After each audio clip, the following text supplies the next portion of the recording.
A penumbra is the outer shadow of an object, but Penumbra Overture is about a man living in the shadow of his father.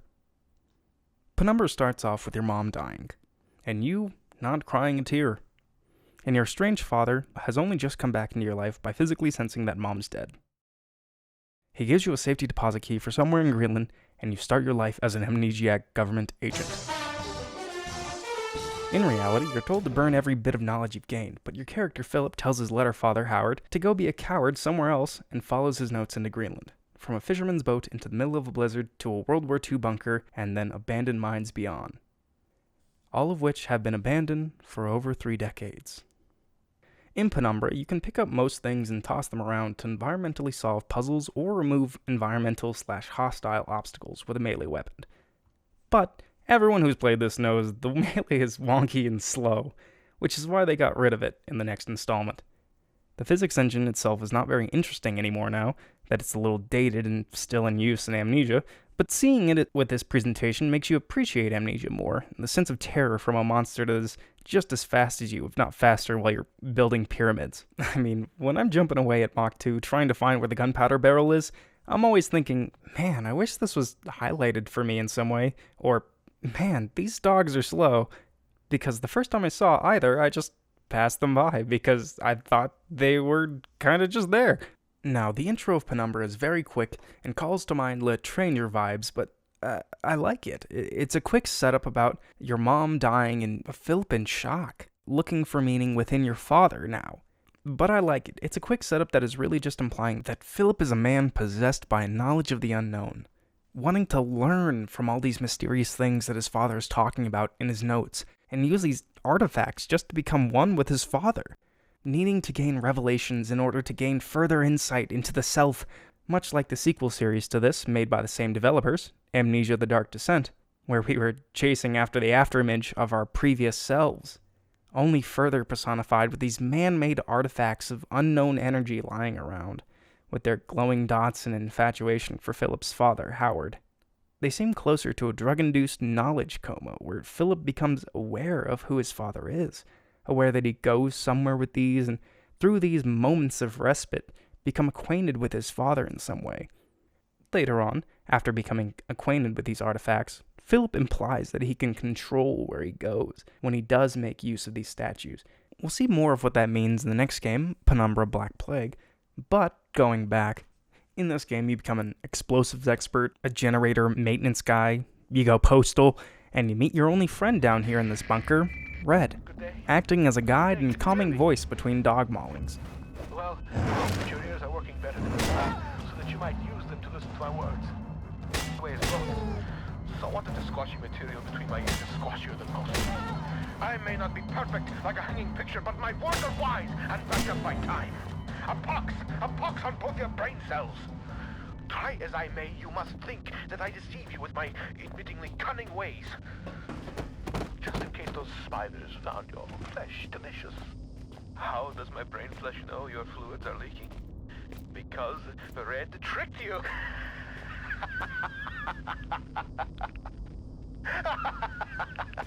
The spidery tunnel was far from a necessary evil. More so, it served as a well-deserved punishment. You thought my mind had been lost to the ravages of time, but poetic justice has struck with a sonnet and an 8-legged baptism of fire. With justice now served cold, I hope that we can be good friends. Now reclaim the key and go juice, and find a way to the mining monster. It's like Red has spent so long in this bunker that he can't even connect with anything besides his own wisdom and feelings. Red even tells you that he may have a brain that is squashier than most, but the words are backed up by time and wisdom, and if you don't get it, then curse both your brain cells. Red is going a bit crazy down here, as we've already seen. Notes from him explaining that he's been down here feasting on spiders and operating on dog/human tongues to survive for over 200 days. Wait, how many years? It's actually been over 3 decades. Yeah, authoritarian governments get at this guy. He don't break. Yeah, well, thanks, Red. I promise not to die on the way back with your go-go juice. Red has so much personality, even though we don't get to see the man even once in the game. before committing unspeakable horrors upon him. We can clearly tell how unhinged he is and how smart he is, even if he's been in this mind since he was 14. He's 44 now, and has maintained all of this personality, but none of the morality. As far as my eye has seen, our rocky grave extends, and yet you cast away my help like you would a puppy, freshly rolled in its own feces. I hope that your warped sense of morality is better company than I, because now it is all you have left. That's my problem. When you add in the alliteration, I get worried. There is much that should leave my throat box now, but words elude me.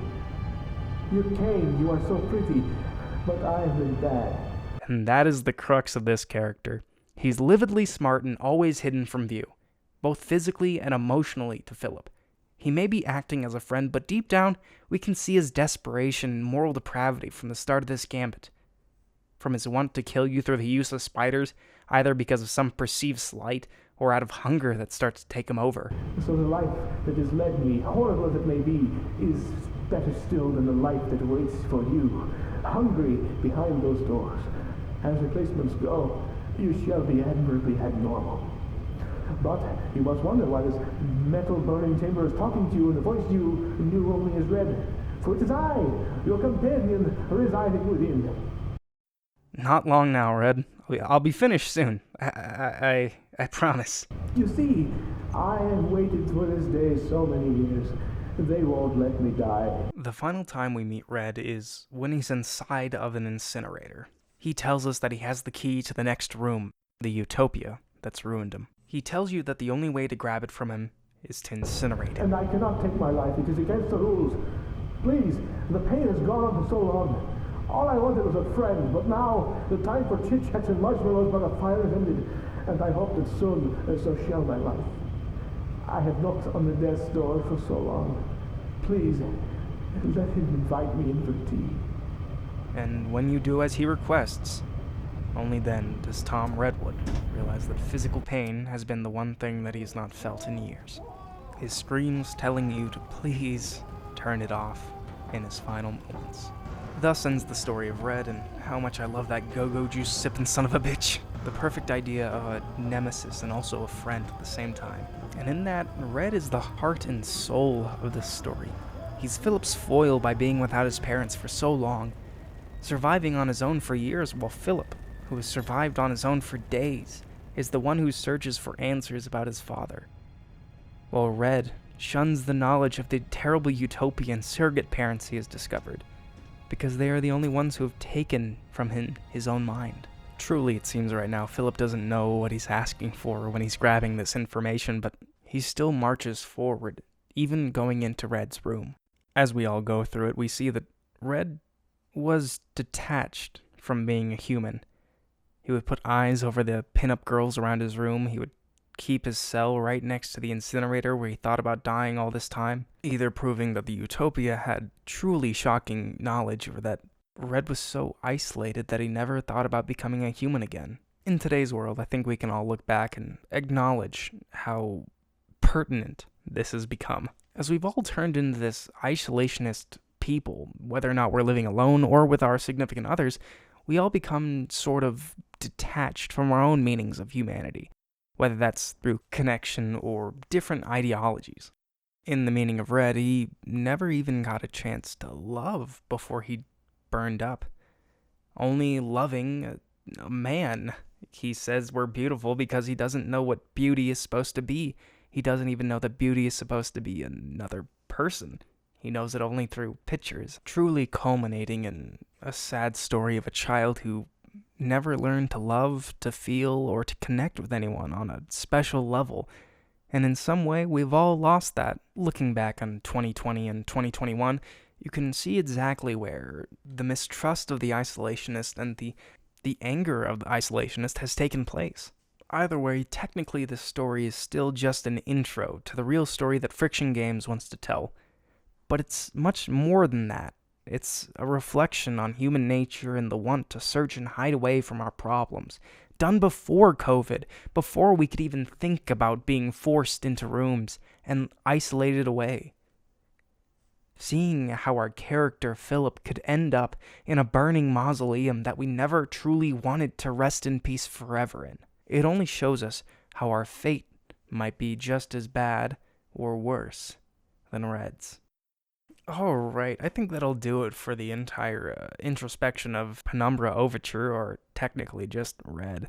So for that, please come back next time when we talk about Clarence and the Utopia, the dark underbelly underneath this minds that have been making Red mad.